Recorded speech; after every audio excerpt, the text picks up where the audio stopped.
जय महाकाल साथियों, नमस्कार।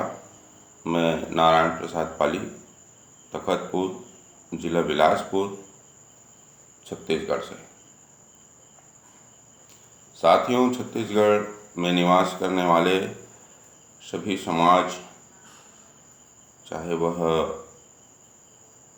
एससी वर्ग के हो, एसटी वर्ग के हो, ओबीसी पिछड़ा वर्ग या सामान्य वर्ग के, अल्पसंख्यक वर्ग के समाज हो, सभी समाज के सम्मानित पदाधिकारियों का और भाई बहनों का, युवा साथियों का बहुत बहुत हार्दिक अभिनंदन करता हूँ। सर्व समाज छत्तीसगढ़ के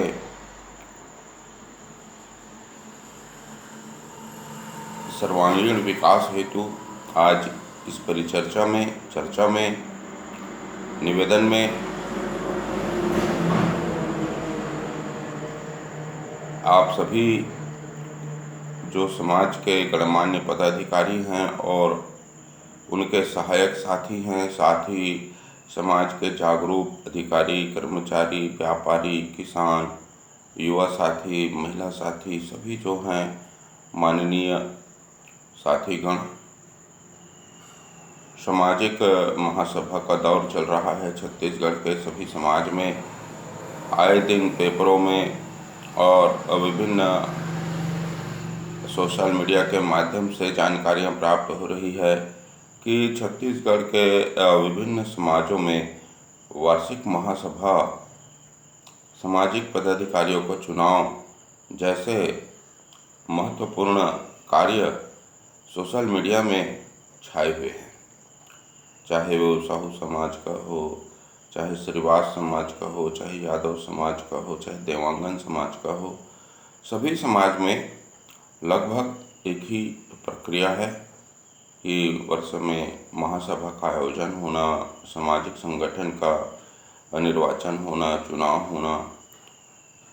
तो मैं यहाँ पर थोड़ा स्पष्ट करना चाहूँगा। आज श्रीवास समाज बिलासपुर का निर्वाचन होना है, बिलासपुर में सामाजिक भवन में। तो वह जो निर्वाचन हो रहा है वह निर्वाचन हो रहा है और वहाँ मतपत्र छपाए गए हैं। समाज के अध्यक्ष, सचिव, कोषाध्यक्ष, उपाध्यक्ष जैसे महत्वपूर्ण पदों के लिए, और वहाँ मतदाता सूची बना हुआ है पूरे श्रीवास समाज का। और मतदाता सूची शासन के नियमानुसार बनाया गया है और मतदान अधिकारियों के द्वारा आज जैसे विधानसभा का निर्वाचन होता है, जैसे नगरीय निकाय का निर्वाचन होता है, ऐसे मतपत्र के माध्यम से मतदान आज प्रातः 8 बजे से संध्या 4 बजे तक होगा। तो एक अपने आप में एक बड़ा उदाहरण है अन्य समाज के लिए। देसा श्रीवास समाज बिलासपुर न्यायधानी में यह कार्यक्रम आज प्रातः 8 बजे से शुभारंभ हो रहा है।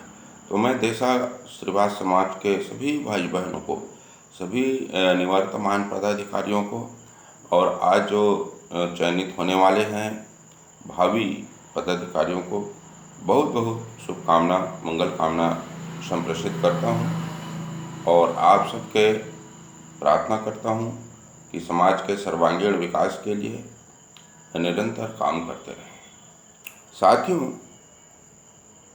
अन्य समाज को भी ऐसा ही पूर्ण पारदर्शिता के साथ लोकतांत्रिक पद्धति का पालन करना चाहिए। हम सामंतवादी व्यवस्था का समर्थन नहीं करते। हम पूर्ण पारदर्शिता के साथ जो भी लोग कार्य करते हैं हम उनका समर्थन करते हैं। हम लोकतंत्र के समर्थन करते हैं। हम सामंतवादी व्यवस्था का समर्थन नहीं करते। दूसरी बात है कि सभी समाज के प्रमुख लोगों से, अध्यक्ष लोगों से मैं यह स्पष्ट रूप से निवेदन करना चाहूँगा और जितने उनके छोटे छोटे जो लोग होते हैं सहायता करते हैं, उनको मार्गदर्शन करते हैं, उन सभी से मेरा स्पष्ट निवेदन है कि साथियों, आप पदाधिकारी बाद में हैं। सभी पदाधिकारी ध्यान से मेरी बातों को सुनेंगे। आप पदाधिकारी बाद में हैं, पहले समाज के सामान्य व्यक्ति हैं, और मेरी बातों को एक सामान्य व्यक्ति की तरह आप सुने, समझें और तदनुसार चिंतन मनन करें। यदि यह बात आपको एक सामान्य व्यक्ति की तरह सोचने पर सही लगता है, तो समझिए कि समाज के सामान्य लोग किस तरह से आपके कार्यों का रिपोर्ट कार्ड को देखते होंगे, आपके कार्यों का वैल्यूएशन करते होंगे, और उसके आधार पर आपके लिए मनोभूमि का निर्माण करते होंगे। अधिकांश लोग, 2-4 लोग प्रशंसा कर देते हैं तो पदाधिकारी फूले नहीं समाते हैं। ऐसा नहीं होना चाहिए। आम लोगों के बीच आप स्वयं जाइए, देखिए आपकी छवि क्या है, देखिए आपका कार्य क्या है। महासभा का आयोजन क्यों होता था?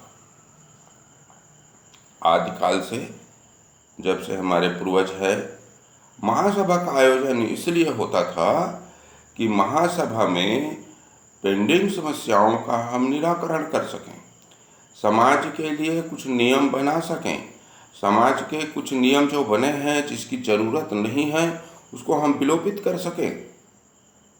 आज समाज में किसी की बेटी बैठी हुई है, किसी की बेटी को प्रताड़ना हो रही है, किसी के छोड़ दिया गया है, कोई परित्यक्ता है, उसका विवाह नहीं हो रहा है। इन सब समस्याओं का निराकरण महासभा में आवेदन पत्र लेकर समाज को उसका निराकरण स्पॉट पर करना चाहिए, तत्काल करना चाहिए, और समाज में स्वस्थ वातावरण बनाने का प्रयत्न करना चाहिए। स्वस्थ वातावरण कैसे बनेगा? जब आप समस्याओं का समाधान बताएंगे, समस्याओं को समाधान करेंगे, लोगों को राहत देंगे। लोगों को लगना चाहिए आप लाखों रुपए महासभा में खर्च करते हैं और एक व्यक्ति के समस्या का समाधान नहीं हो पाता है, तो आपके लाखों रुपए खर्च करने का औचित्य क्या है? इस पर भी आप चिंतन मनन कीजिए। महासभा जब भी कराते हैं तो उस दिन नेता को नहीं बुलाना चाहिए, समाज का राजनीतिकरण करने का प्रयास नहीं करना चाहिए। यदि आप राजनेता को बुलाते हैं किसी भी कारण से, तो क्या है, 10 बजे का समय देते हैं तो 3 बजे 4 बजे तक आते हैं। लोग ऊब जाते हैं और अंतिम में नेताओं का भाषण हो बाजी होता है, लोग खाते पीते हैं, सामान्य लोग हैं, ग्राम के लोग हैं, आसपास के लोग चले जाते हैं, दूर के लोग भी चले जाते हैं। आपके महासभा कराने का औचित्य क्या है? उस तथ्य को पहले सामने रखें और निर्धारण पहले से ही करें। सभी नियमावली को 1 महीना पहले प्रकाशन करें। समाज को हर चीज़ पारदर्शिता चाहिए, मालूम होना चाहिए कि आप किस पद्धति से निर्वाचन करा रहे हैं, किस योजना के तहत, किस उद्देश्य के तहत आप महासभा करा रहे हैं। यदि आप नेता को बुलाते हैं, मुख्यमंत्री को बुलाते हैं, मंत्री को बुलाते हैं, तो उसके लिए एक दिन रिजर्व रखें, उस दिन दूसरा कोई काम ना करें। दूसरे दिन सामाजिक महासभा का आयोजन हो जिसमें खुले मंच में आवेदन लिया जाए और सबके सामने में समस्याओं का निराकरण किया जाए। समाज की महासभा में यदि आप सामूहिक राशि लेते हैं, उसके आय व्यय का ब्यौरा पूरा प्रस्तुत किया जाए।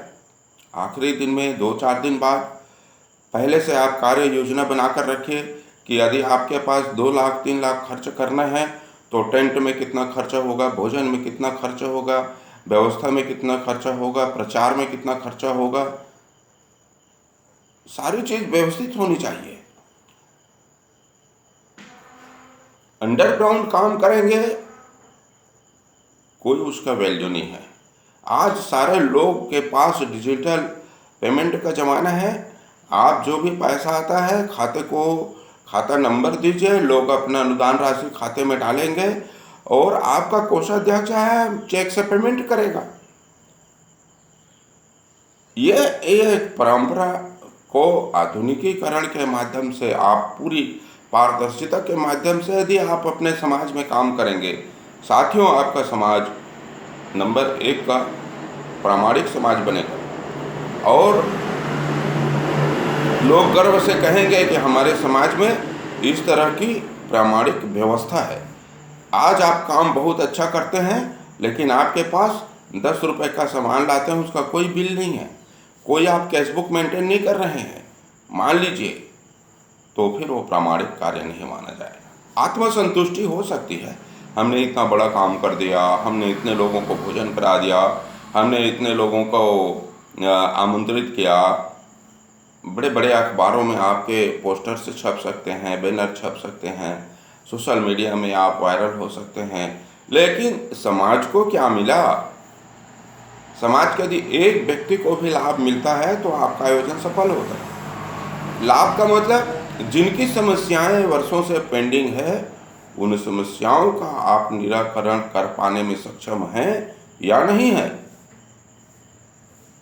यदि आप सक्षम हैं तो मैं आपका स्वागत करता हूं और छत्तीसगढ़ के सभी समाज से हाथ जोड़कर निवेदन करता हूं, लोकतांत्रिक प्रक्रिया को अपनाने का प्रयास कीजिए। सामंतवादी व्यवस्थाओं को बदलिए, परिवर्तन का समय है। नए लोगों को आने दीजिए, युवा साथियों को आने दीजिए।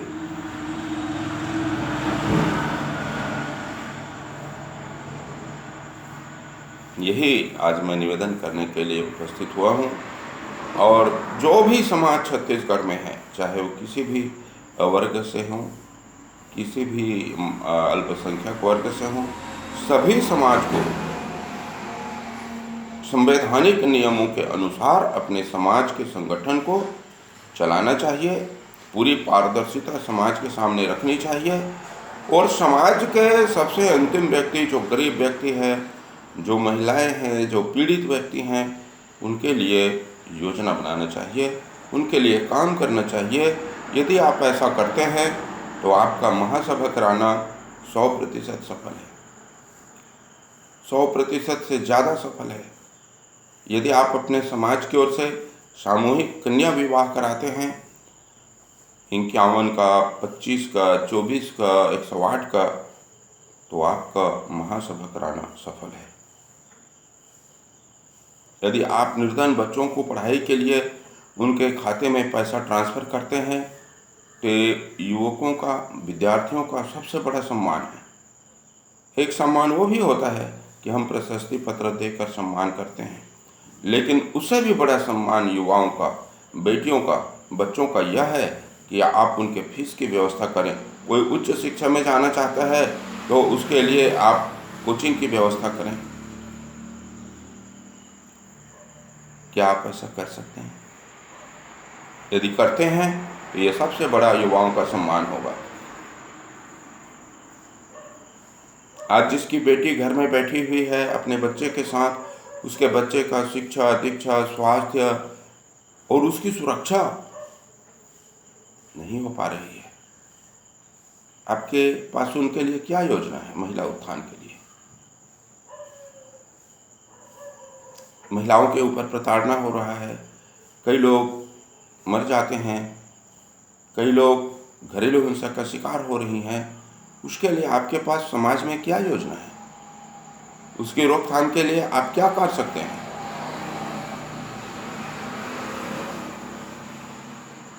यदि इन गंभीर विषयों पर समाज चिंतन मनन करता है तो महासभा कराने का औचित्य है। अन्यथा समाज का राजनीतिकरण होता है, समाज में गलत विचारधारा का प्रचार होता है और समाज लोकतांत्रिक प्रक्रिया से भटककर तानाशाही की ओर अग्रसर होने के लिए तैयार होता है। इसलिए इस प्रक्रियाओं को लोकतांत्रिक प्रक्रिया के अनुसार, शासन के संवैधानिक प्रक्रिया के अनुसार योजनाबद्ध ढंग से काम कीजिए।